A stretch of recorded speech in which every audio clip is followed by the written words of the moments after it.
Sec, sir, may tanong po ako. Number one na tanong.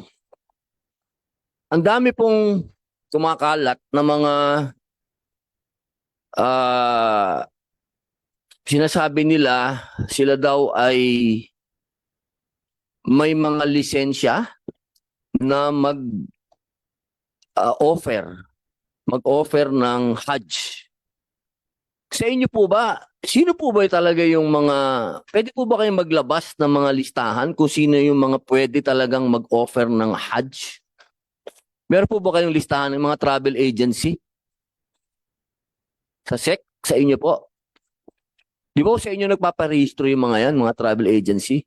Yes, Mr. Chair, but as regards to their operations as to whether they offer Hajj packages, uh, we do not have visibility on those, Mr. Chair. We only can check their corporate compliance, especially regarding their compliance with the corporate records. Tulad po nung Al-Haramain na yun, naka ano po ba sa inyo yun? Yes, Mr. Chair, we check and they are SEC registered naman po. Paano kaya yun, ma'am? Ang dami nilang, ilang libo ba yun? Attorney Haron, ilan ba yung, ilang libo yun? Yung kanilang ano? Ang dami yun eh. Marami silang na, Yung about sa petition. 2,000 plus, Your Honor. 2,000 plus, ma'am? Paano ba yun? Paano namin mahahabol yun, yung ayaw na magpakita? 2,000 mahigit na tao. Tama po ba? 2,000? Mr. Chair, with me is Sir AJ from the Enforcement and Investigation Protection Department who can answer the questions, Mr. Chair. Okay po. Sir, Good afternoon po, Mr. Mr. Abul Kair. Muslim. Abdul Kahir, Makabato. Opo. Tigas itong pamilya nito. Bale, Mr. Chair, na-assign po kasi sa akin yung case to investigate. So, December 4 po, na-endorse po sa department namin and immediately, naglabas kami ng advisory regarding doon sa fraudulent activities alleged. Tapos po, nagbigay na rin kami ng letter comment doon sa company. So, actually, bukas po yung deadline nila to reply. Tapos po, nagbigay na rin po kami sa DOJ ng assistance. Humingi na rin po kami to preserve yung social media postings nila. So, potentially kung magagamit. May kaso na po ba na i-file? I believe meron ata sa Zamboanga na i-file ata ng NCMF sa prosecutor's office po. Based po doon sa complaint nila for revocation. Magkano po kaya katagal para bago tayo makakita ng resulta? Kawawa naman yung mga tao, 2,000.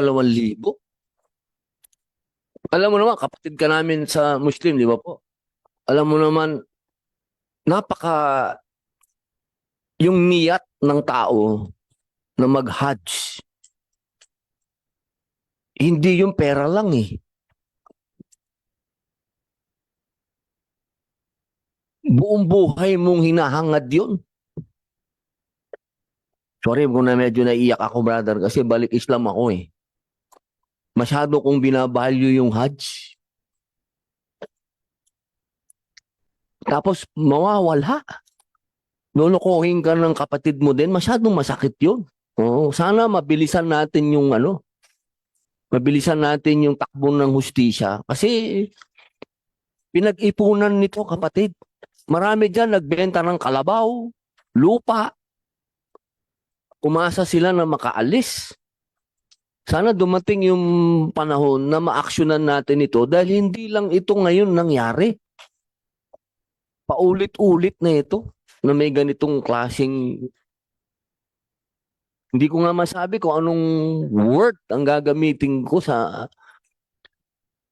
Para ang hirap isipin na kapatid nating Muslim ang gumagawa nito. Ito ay parte ng ating 5 haligi ng Islam. Maliwanag na sinabi sa atin ng Propeta Muhammad sallallahu alaihi wasallam na kung magagawa mo ng isang beses sa buhay mo, gawin mo. Tapos hindi ka matutuloy dahil niloko ka. Sana tulungan mo kami, kapatid. Alam namin nandiyan ka para inilagay ka dyan para tulungan mo kami na hindi na maulit to. Wag na sana mahinto na. Maasahan namin, Brother Abdul Kahir. Yes po, Mr. Chair. NCMF, nasa ba NCMF? Ito. Brother, Assalamualaikum. Ito, ano ko ito? Best friend ko na ito. Lagi nandito si Brother Ali. Brother, ano ba itong... Meron naman akong nakita na video na nag-o-offer sila ng Hajj travel packages. Pwede ko bang malaman kung ito ay legal ba ito na gawin ng kahit na sino nating mga kapatid? Assalamualaikum and magandang hapon po, Mr. Chair. With regards, we need to clarify po kasi what you mean by packages. Again, tulad po nung previous committee hearing last year, nung una po nating ipinasa tong proposal na ito, when you talk about Hajj, essentially, the arrangements as far as the NCMF is concerned is with regards dun sa accommodation, dun sa travel, and basically logistics po while at Saudi.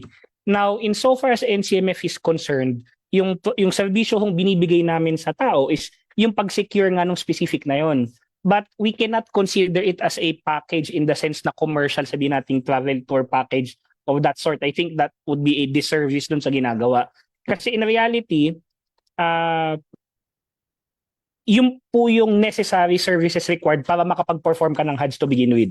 So as far as NCMF is concerned, kung ano man po yung particular na housing, logistics, and whatnot na napili for that year, yung na-procure, yun po yung para sa pangkalahatan. Ngayon, kung may mga individual ho na nagsasabi silang packages nila, then right then and there, pwede po nating sabihin hindi po yun legal. Kasi ang tanging institution as of now, presently, that is recognized hindi lamang ho ng batas natin, but as far as the Kingdom of Saudi Arabia is concerned, na mag-arrange ng facilitation po nitong mga to, is si NCMF. And si NCMF po, hindi po namin siya ina-advertise as packages.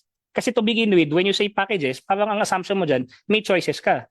In reality kami, wala, tulad po nung pinaliwanag namin before, wala namang pong choice eh. Kami, we try to get the best possible given yung circumstances ng particular niyan. So kung may nagpo-posto na kesyo, ito yung packages namin, particularly kung Hajj ho ang nakalagay, then right then and there, pwede ho nating sabihin mali ho yun at hindi ho yun angkop sa kung ano yung dapat. Meron po bang ginagawa ang NCMF para yung mga kapatid na yun makausap at sabihing illegal yung ginagawa nila? Ang primary po, taon-taon po actually even before po nitong sa Al-Haramain, standard naman po kasing nagiging kinagawian ng NCMF na yung pagko-conduct po namin ng Hajj Awareness Program. Ginagawa po yan in all of the major regions kung nasaan po majority ng ating mga attending pilgrims.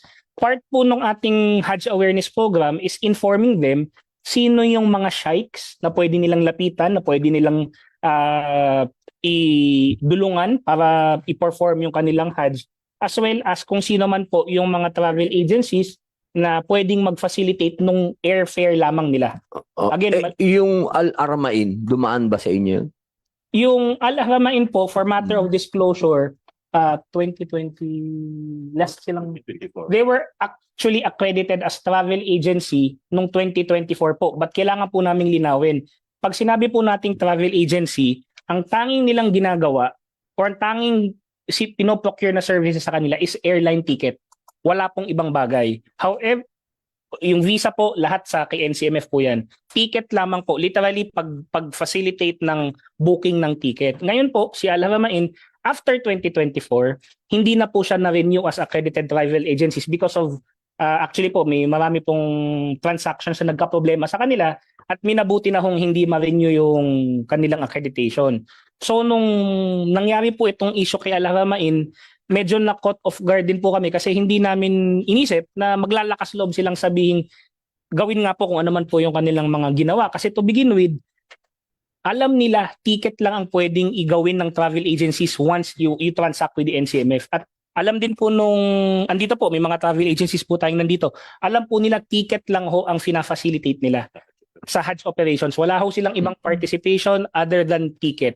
So kung may magpo-post ho na kaya nilang mag-procure ng services, etc., right then and there, red flag na po yun at minamabuti po ng Bureau of Pilgrimage and Endowment namin during nga po yung Hajj awareness programs namin, ipaalala na ang kausapin nyo lamang, ang lapitan nyo lamang is itong mga to kasi sila yung alam naming tumutupad sa kanilang mga alituntunin Mm. o at aming mga alituntunin. Ang NCMF po ba nakikipag-cooperate na po sa farm? Para kasi maraming na biktima sa farm eh. Actually po, andito po ang Bureau of Ayun. BPA po Opo. nila. And we would like to at least inform po yung committee nyo. Recently po, nagkaroon na po ng memorandum of agreement ang BPA at saka ang BPE namin whereby we undertake to jointly at least facilitate paano ho pwedeng matulungan namin ng isa't isa with regards to sa implementation ng ating mga Hajj programs, not only sa loob ng BARM but also outside of BARM. Napakahalaga po yung coordination natin. Kasi kawawa talaga, brother. Meron pa po akong isang concern, nakapanood pa ako ng isang commercial na nag-o-offer sila ng Hajj savings plan with cashback.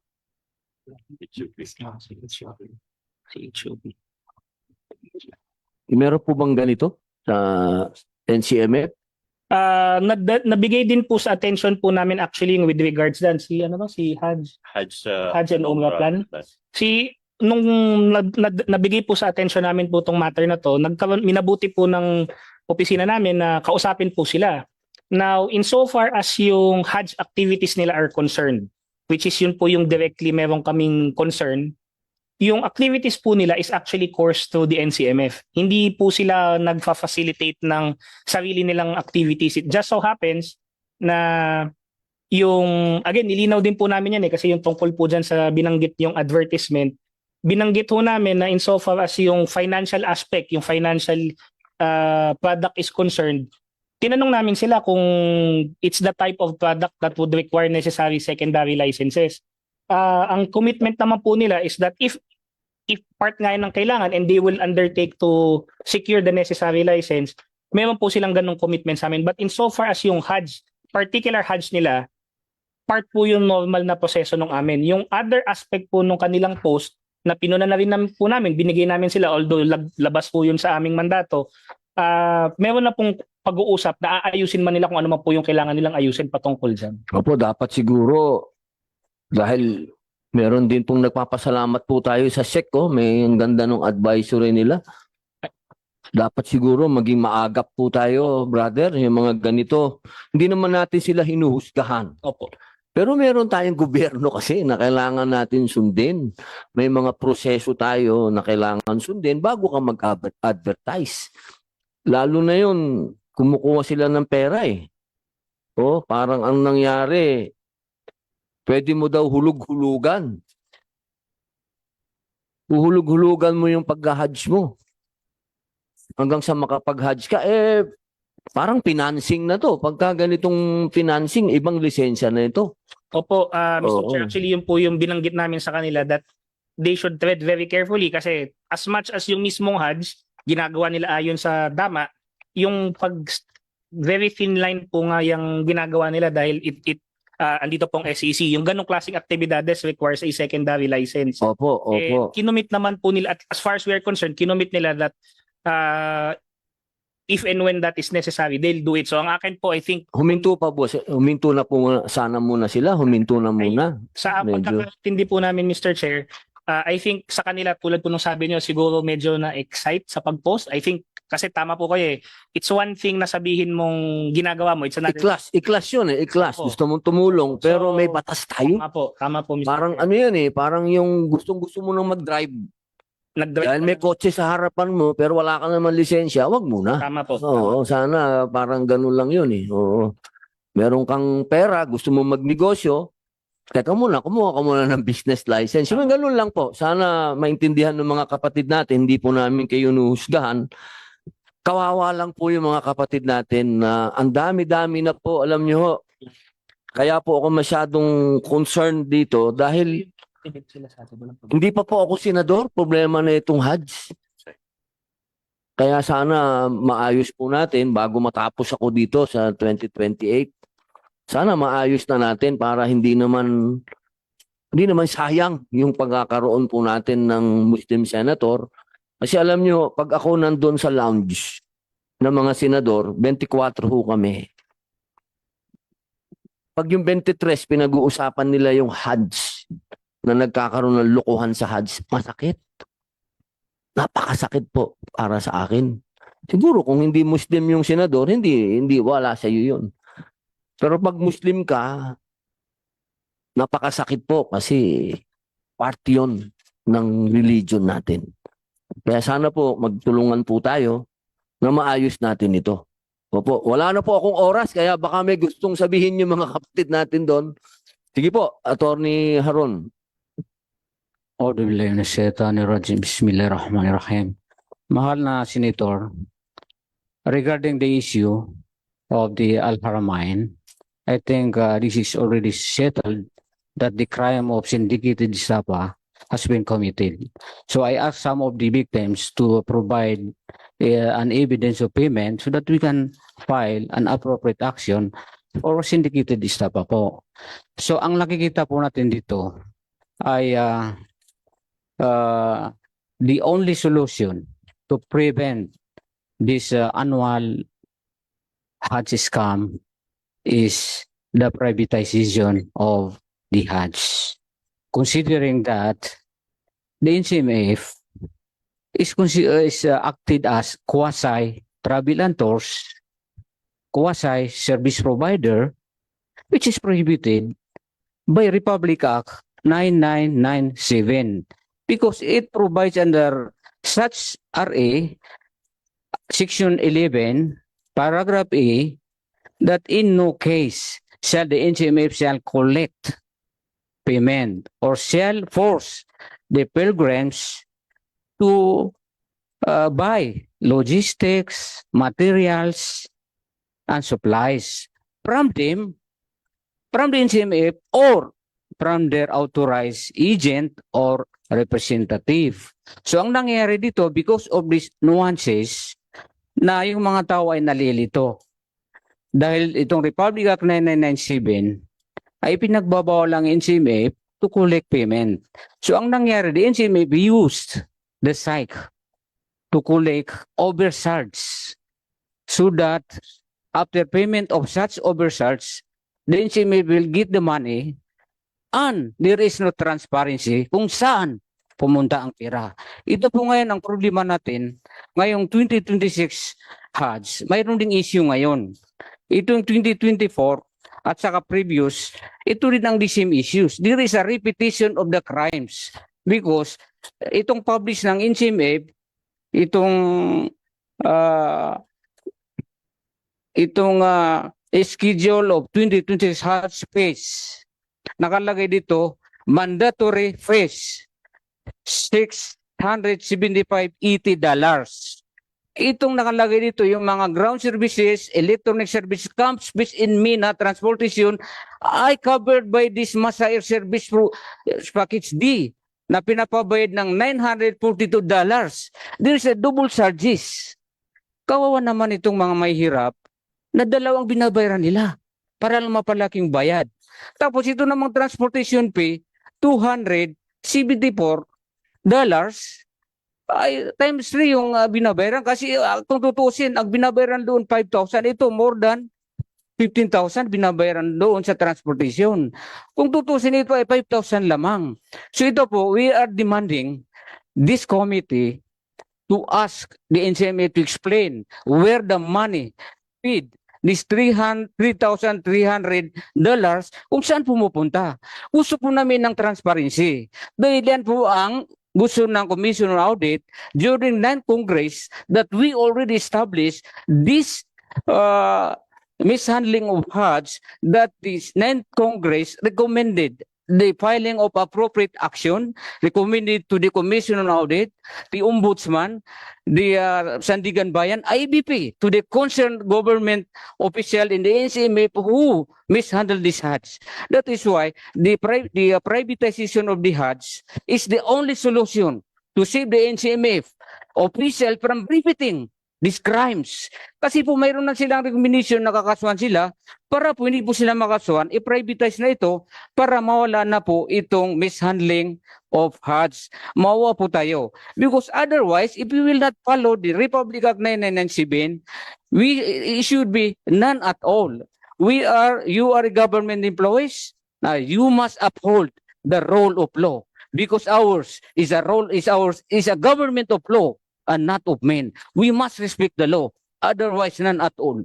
Kaya po, we are asking this committee to enact this privatization of Hajj bill so that the Muslim pilgrims should be given due process of law and should enjoy what is mandated by the Constitution, the freedom of religion and the exercise thereof.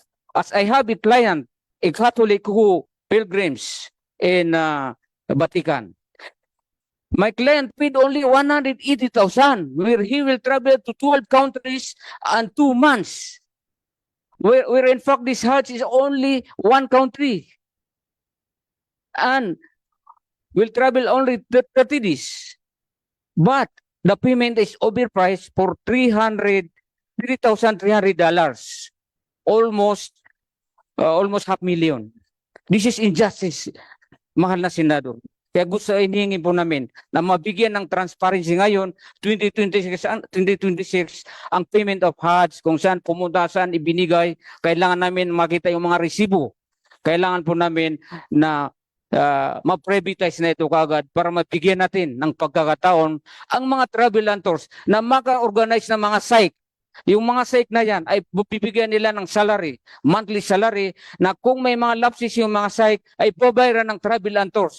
Unlike if NCMA pang nakahawak, ay kung may mga lapses ang mga psych ay walang magbabayad. So, ang gusto namin ay itong accreditation ng psych din sa NCMA ay huwag nila i-accredit dahil it is prohibited under the Constitution. This is a violation of the freedom of religion, Your Honor. Okay, salamat po, Attorney. Kanina pa po nagtataas ng kamay si Attorney Ali. Attorney Ali. Will mabilis po lang po siguro. Again, hindi naman na po bago yung aming pinag-usapan ni Attorney Haron nung nakaraang hearing. But total lang, pinoint out po niya yung batas. Kung inalim. And I would like to at least respectfully manifest dito sa body na to, whenever you cite a law, whenever you try to interpret a law, you interpret the law as a whole. You do not nitpick the specific portion. Tama po siya. Hindi ko po sasabihin mali. Tama po siya nung sinabi niya, in no instance shall the pilgrims be forced to purchase such legitimate, etc., etc. However, Mr. Chair, kailangan din po nating intindihin, kung babasahin natin yung buong proviso insofar as yung mandatory fees is concerned, ano po bang ibig sabihin natin ng mutawif? Pag tinanong mo kung anong mutawif, and you always have to recognize this in relation to ano yung sabi ni Saudi, ang mutawif is yung bare minimum accommodations or logistics required para makapasok ka ng Saudi. Hindi ka papayagan ng Saudi pumasok sa loob ng where the pilgrimage is kung hindi niya garantisado na kasi hindi siya papayag papasukin ka na doon, wala kang tutuluyan, may mangyari pa sa'yo doon. So as far as Saudi is concerned, necessary and mandatory na before kanya papasukin, before kanya issuein ng Hajj visa, meron ka na nung basic. Tandaan po natin, yung pagpasok mo sa loob ng pilgrimage site, hindi naman lang yung mandatory prayers ang gagawin mo doon. You are there for the period that you want to stay at up to 30 days, if I'm correct me if I'm wrong. So pagpasok mo doon, at least at the bare minimum, yung necessary logistical services required para ma-perform mo yung basic Hajj requirements, dapat meron ka. Ngayon, in addition to dun sa basic Hajj requirements o basic Hajj rituals, pwede kang magstay beyond that, and there are many things that you can do within the pilgrimage site habang ginagawa mo tong mga to. Yun yung sinasabi ng batas na hindi pwedeng pilitin yung pilgrim kumuha ng mga unnecessary, because yung batas na mismo nagsabi shall only collect yung limited to the mutawif and passporting. When you say mutawif, it already includes the basic services. You cannot go into Hajj to begin with without it. So, just to point out, kung ang tatanungin lang natin, pag-uusapan natin, citing the law, respectfully, sana basahin natin ang buo. Now, insofar as yung sa privatization is concerned, we will try to keep this to a minimum, but we have already manifested that as it is currently worded, I do not think the privatization bill as is worded will answer the problems. Because tulad nga po nung nakita natin ngayon nga pong kami ang may hawak, may nang loloko na Just imagine kung wala na kaming oversight, wala na kaming gagawin diyan. Kung wala nang nakalingon, and again, NCMF lang obviously outside of in deference to BARM. Outside of BARM, NCMF is the only national agency that even has the remotely close mandate na bantayan yung mga ganyang bagay. Pag tinanggal mo pa sa amin yan, pag pinrivatize mo yan, and sabihin na namin gawa kami ng ibang bagay, sa tingin niyo po ano pang pwedeng mangyari in addition dun sa Al-Haramain? So ang amin, respectfully, let us call, let's push for what our positions are, but let's not make it under false pretense. Kasi inulit na po namin to Ang matatalo dito is yung mahirap na pilgrim. Kasi sa totoo lang po, pag pinrivatize natin, alam natin sa lahat ng bagay, pag pinrivatize mo, money is the consideration. And ang punot dulo po ng lahat ng ito, at least ang pinaglalaban ng NCMF, Hajj is not a vacation. Hajj is not a financial transaction. Hajj is a religious obligation na pinangangalagaan po nating lahat. And to our mind, ang reason po kung bakit maraming naloko dun sa Al-Haramain, kasi na-take advantage yung emotion. Napaniwala napaniwala kang mura. Sino po ba naman tulad mo na sinabi niyo, Senator? May mga tao dyan magbebenta ng kalabaw, magtatrabaho ng 30 years, kung ano man yung naipon nila. They'll part ways with it. And then suddenly, merong magsasabi, kaya namin. Yun po kasi yung naging experience namin nung sinubukan na naming punahin, sinasabi pa sa amin, huwag kayong makialam, may magbibigay na sa amin ng Hajj So, it shows po sa atin yung special nature ng Hajj. And tulad po nung minanifest namin the previous committee hearing with regards to this last year, is that may dahilan bakit kinreate yung PhilPA ni former President Marcos Sr. Because meron na rin pong nalokong malalaking batches of people na stranded pa sa barko, hindi sila pinababa. So we don't want a repeat of that now. And in fact, again, we can put our positions, and again, I say this respectively, but let's not do so at the expense na paano mo sasabihin makakatulong sa marami? Yung mahirap na naghihirap Pag pinrivatize mo, meron na po bang pinrivatize na nagmura? With all due respect. Hindi ko na po kailangan ng rebuttal that. But as far as I'm concerned, ang akin po dito, kung hihimayin natin ng mabuti for the Hajj, pinaliwanag na po namin how we do this. For us to be able to get mas magandang services as early as now, dapat yung 2027 Hajj nag-aabono ka na. Meron po bang private organization mag-aabono ng walang tubo? Wala. Wala kang makikitang negosyo na mag-aabono ng malaking halaga para sa bagay na matutulog yung pera mo ng isang taon. So again, I'll close it at that. Alam ko po ang BPM, ang Bago has something to say. Maraming salamat po. Attorney, 5 minutes Kung po pwede, 2. Sige po. Mga Senator, according to Attorney Ali, interpreting a law should be interpreted in whole. But under statutory construction, specifically provided that not the letter that kills, but the spirit that gives life. In interpreting this Republic Act sandali lang, 997, I-acknowledge ko lang yung ating boses ng taong bayan. Senator Erwin Tulfo, na siya po ang kakaupo pa lang niya po na senador. Ang unang-unang sinabi sa akin nito, ayusin natin yung Hajj. Kaya brother, maraming salamat po. Baka meron po kayong gustong sabihin. Hindi? Thank you po, Senator Robin Padilla. Maikli lamang po. Kaya po ako nagkaroon ng interest tungkol dito sa Hajj. Ay may mga sumulat po sa akin at nag-email ng mga kapatid po nating Muslim at nagrereklamo sa Zamboanga. So inimbestigahan ho namin, malawak pala ang problema na ito, hindi lang po sa Zamboanga, kundi pati sa Basilan, sa Tawi-Tawi, sa Sulu, and many other parts of Mindanao. So, wala ho nga sinasabi na naloko po sila. Yung pera nila parang napunta sa wala. Ang kinainis ko pa ho, yung dapat na tumulong sa kanila government agency, isa pang kasabwat, yung dapat na may hinihingi yata doon, Robin, Mr. Chair, na kailangan mo munang magdumaan sa parang health aptitude, parang examination. Pati yun, pinagkakwartahan yung mga kababayan natin. So, with that po, napilitan po talaga ako na kailangan talaga it's high time na silipin po ito at imbestigahan. Mabuti sana kung lahat po naghahadj yung mga milyonaryo. Hindi naman po, yung iba mga negosyante lang. Yung iba talagang nag-iipon. They're trying their best na makahadj kahit once in their lifetime. And fortunately, lulukuhin pa. That's all, Mr. Chair. Sa akin po, kailangan maputol na po ito. And then, ang purpose po natin siguro, kung pwedeng humingi tayo ng ayuda, maglaan ng portion ng budget ng gobyerno para sa mga kababayan nating Muslim tuwing meron po tayong sa national budget na maisingit po natin ito para matulungan po yung mga kababayan natin na cannot afford. Kasi ito po hindi naman po ito bakasyon, kundi po ito religious pilgrimage. Nakasaad po doon sa Quran. Yun lamang po, Mr. Chair. Thank you. Maraming salamat po, Senator Erwin Tulfo. Pwede nila po ituloy. Opo. Thank you very much po, mga mahal naming senators. Yung tungkol po sa Al-Haramain po, actually po, sa 2024, sila pa yung accredited agency, travel and tours, na nag-produce ng highest numbers of Hajj and Umrah. Because they pay the amount imposed upon by NCMF, the 330,000 more or less.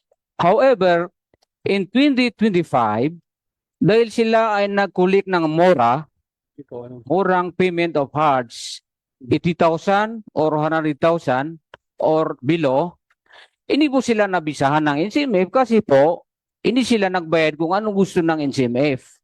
Kaya po, pag ma-privatize po ang Hajj, ay pwede po makalusot yung mga murang Hajj, yung sinasabing packages. Kaya po, may problema tayo dahil po sa nuances. Ng NCMF ay acted as quasi-travel and tours and quasi-service provider despite the fact ang nakalagay sa Republic Act 9997, ang pwede lang nila i-collect ay yung mutawif na ang nakalagay dito yung mutawif or masaer ay 942. Ito po ang pwedeng i-collect ng NCMF. Samantala, nangungulikta sila ng $3,300. So ito po ay violation sa ating existing law. Kaya ang 9th Congress, during our hearing, the 9th Congress, the Committee on Account recommended the filing of criminal, administrative, or civil case against the concerned NCMF officials. Kaya po, we are asking this body to enact for the immediate enactment of this law in order to prevent these annual Hajj issues. Considering that despite the continuous Hajj scammers, no one of these scammers has been placed in prison. No one of them has been accountable, has been made accountable by the NCMF, despite the existing of plenty of legal team, despite the existing of many lawyers, no victim of the Hajj has been given justice. That is why we are asking this honorable body for the immediate privatization of the Hajj so that we can enjoy our freedom of religion and the exercise thereof. If it is given plainly to the travel and tours, then the travel and tours will be held accountable if there is a lapses of the Hajj. Because this travel and tours has contingency fund to solve the problem or has a revolving fund to pay in advance in order to avail of the promo of Hajj, then the NCMF has no contingency fund or revolving fund to use by the Hajj. That is why, Attorney, yeah. pasensya na po, wala po kami oras. Lipat lang po kami doon. Thank you very much. Opo. Mr. Sulaiman. Thank you, Mr. Chair. Aming mga mahal na senador, Robin at saka si Erwin. Kami po ay nagpapasalamat sa inyo, mga sectoral group ng Lanao del Sur, dahil po nakita namin sa inyo ang kahalagaan ng nasabing Hajj ay kayo po ay gumawa ng effort para ito ay pagandahin. Mr. Chair, during 19th Congress was established na po yung sinabi po ni Attorney Harun Ali na nag-recommend na po ang 19th Congress to file a case to this department. Kasi po, na-establish na yung collection of fees, yung mga sinabi ni Attorney Harun Ali na walang basihan sa Saudi Arabia. Kasi ang needs po natin dito is transparency. Given na mayroon silang kinukolekta, but the problem, ayon sa sulat nila, during 19th Congress po, it was Committee Report 1302. Very formal na po ito. Mayroong mga critical issues sa COA na ang NCMF itself ay nangungulekta ng walang basihan. It was established already, 1302, with me. So kami nandito, otherwise we will file a case by tomorrow on Ombudsman to ask what happened to this 19th Congress onwards. Thank you, Mr. Chair. Maraming salamat po, Attorney Ali. Actually, Mr. Chair, very simple lang po actually yung concern ko kasi alam ko po lahat po tayo stakeholders dito. Gusto ko lang po sanang malaman kung sino po yung nire-represent ulit ni Mr. Sulaiman. Unfortunately, medyo hindi po kasi kita. Sharp Travel. Ako po yung ginamit nung 2025. Mayroon pa kayong unpaid sa akin na 2 million something doon sa mga ticket ng official. In relation, actually, Receive it na po yun. Sharp I Travel. wanted to raise lang dapat po kasi actually we have communication from the same travel agency saying na hindi siya related sa nila. Anyway, I'll dispense with that one. Ang amin po kasi, again, we reiterate, as far as we are concerned, si Hajj, I think this is one of the major concerns is that talaga pong unique yung Hajj in itself. Aminado po kami, alam namin that yung Hajj does not easily fit into sa general legal framework ng Pilipinas considering minority po ang mga Muslim. In-establish po natin yan, alam po namin. In fact, natutuwa po kami sa NCMF hearing po yung sinasabi po ninyo, Mr. Chair, ni Senator Erwin with regards dun sa intention na sana po baka pwedeng ma-entertain yung idea ng revolving fund. Kasi actually po, yun po yung punot dulo. Kaya po mahirap mag-secure ng services ang NCMF kasi po pera ng pilgrim yung ginagamit.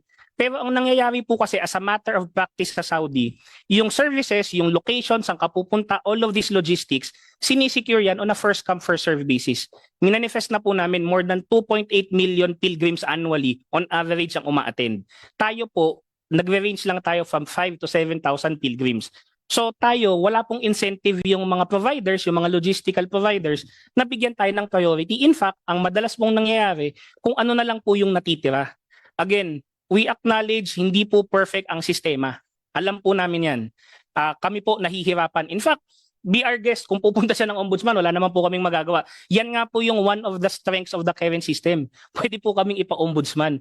Yung dito po sa Al-Haramain, sinubukan niyo pong imbitahan, hindi po sila sumipot. Sinubukan din po namin silang imbitahan, hindi rin po sila sumipot. So ano po and ito po ina-acknowledge ng SEC na registered sila. But again, kailangan po nating linawin para po sa kaintindihan ng mga tao. Yung SEC registration is merely license to exist, yung corporate existence nila. Wala pong kinalaman yan dun sa kung anong aktibidades. So si SEC, in fact, nag-reach out din po kami sa kanila with regards kay Haramain kasi nga, they performed functions na labas dun sa corporate mandate nila. And that needs to be settled. Yung fact na magpa-privatize ka for the sake of privatization only, hindi po yun nasasagot yung accountability. In fact, kung accountability pag-uusapan, narinig nyo na po, ipapa-ombudsman niya daw kami. Then ibig sabihin po, accountable kami.